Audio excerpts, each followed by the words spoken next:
Meghalaya Post.news.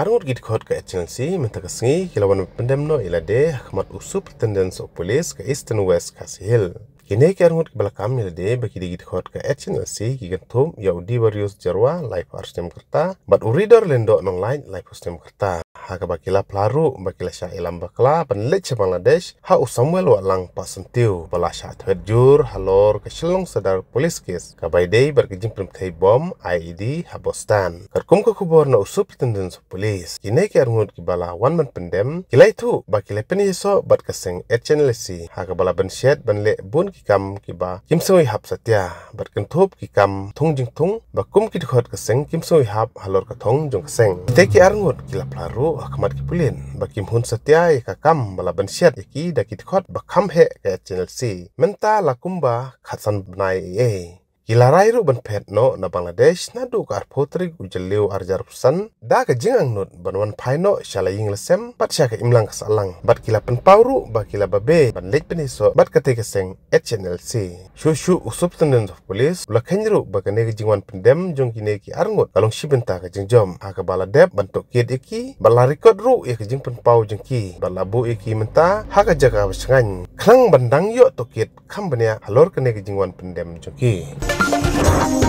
Meghalaya Post.news.